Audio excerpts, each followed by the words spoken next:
What if I told you that human beings once lived not just 100 years, but nearly 1,000? What if Adam, the very first man, walked this earth for 930 years?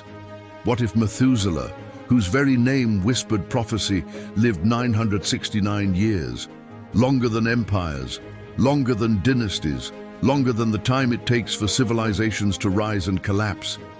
And what if death itself, this shadow we now fear and accept, was never meant to come so soon? Because the Bible paints a picture we've ignored. Before the flood, men and women lived centuries upon centuries. But after that deluge, after the waters receded, lifespans plummeted. Abraham lived only 175 years. Moses, just 120. And today, the average is barely 70 or 80. What changed? What broke? What was lost forever in that flood? And here's the real question. Could understanding this mystery unlock a secret about your own body, your spirit, and the future of mankind? Stay with me, because the answer isn't just history, it's prophecy. Imagine the world before the flood. Not a barren wasteland, but a lush paradise. Rivers flowing like veins across the earth, the ground yielding fruit without labor. A canopy of waters above filtering the harsh rays of the sun. The air itself, richer, thicker, alive.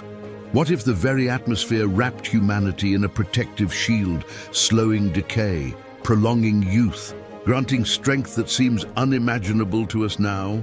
Could this be why the Bible describes giants walking the earth, mighty men of renown? Could a perfect environment and untouched genetics have created a race of beings who seemed almost immortal? And then, it ended. The flood didn't just wipe out humanity, it shattered creation itself.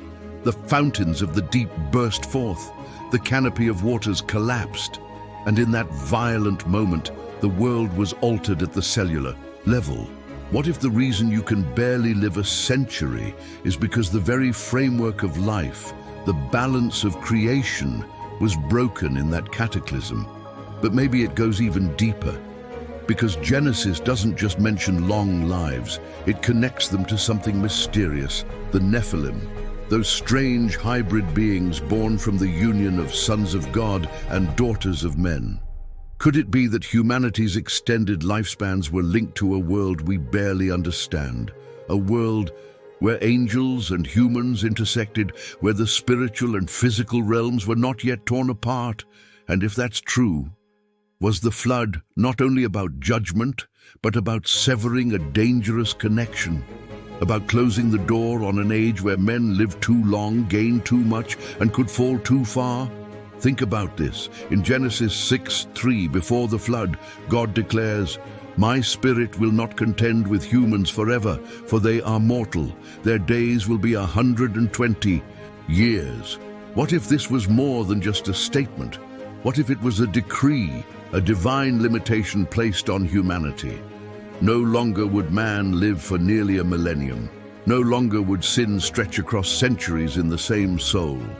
God, in His mercy, set an expiration, shortened lives to restrain the spread of evil. And isn't that terrifying? That the very reason you die so soon is because of sin. Because the corruption of humanity became so great, God Himself had to shorten the leash of time. But let's pause. What if that 120 years wasn't just a ceiling, but a prophecy? Some scholars suggest that it pointed to the countdown before the flood itself, 120 years until judgment. If that's true, then why did lifespans still decline so dramatically after? What if both are true? What if the flood marked a turning point both physically and spiritually, a world reset that not only drowned the wicked but rewrote the human condition? Now picture this: Noah stepping off the ark. The world he once knew, a world of endless vitality, was gone. The air sharper, thinner, the soil harder, the climate harsher. Humanity would never be the same. And sure enough, the genealogies tell the story. Shem, Noah's son, lived 600 years. His son Arphaxad, 438. By the time we reach Abraham, just 175. Within 10 generations, humanity had lost more than 700 years of life. What force could do this? Could DNA itself have been fractured? Could cosmic radiation, once shielded, now ravage the body? Could new diseases, unleashed after the flood, erode what once was pure? But maybe there's something even more unsettling. What if God shortened lifespans not only to limit sin, but to preserve salvation history? Imagine if men lived 900 years even after the flood. By the time of Christ, humanity would still be ruled by the same men of Babel, the same kings, the same corrupted dynasties. Would salvation even reach us? Or would the same tyrants rule the earth forever? What if God shortened time so that his plan could unfold, that generations could rise and fall, that the stage of history could move forward, that the Messiah could come at the appointed time? And here's where it gets even stranger. Science is now chasing after the very thing God took away.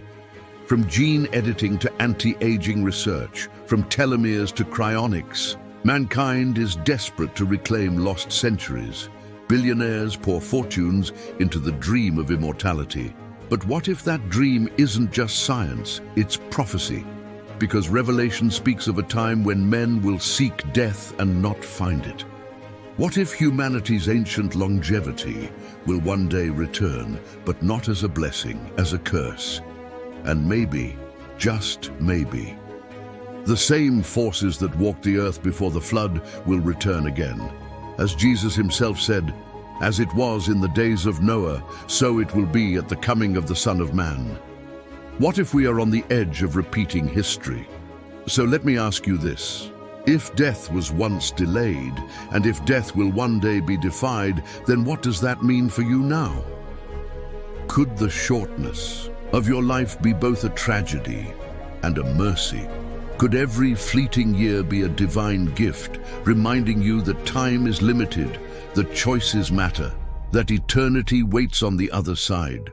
The mystery of 900-year lifespans isn't just about science or history or even theology. It's about destiny, about why you're here, why your days are numbered, and why you cannot waste them. And maybe the real question isn't, why did people live so long back then, but what will you do with the years you have now? Because if Methuselah's 969 years could not stop the flood, then neither can your 70 stop eternity. So here's the call. Don't just let this be another fascinating mystery you click on and forget. Let it shake you.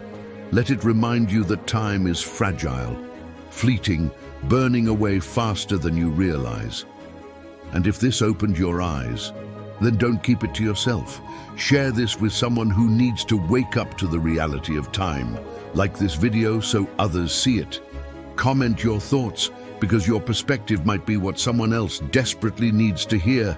And subscribe, because every week we uncover another hidden mystery buried in Scripture, another truth the world has forgotten, but your soul cannot afford to ignore. The people before the flood lived nearly 1,000 years. You may only have a fraction of that, but eternity waits for both. So the real question is, are you ready?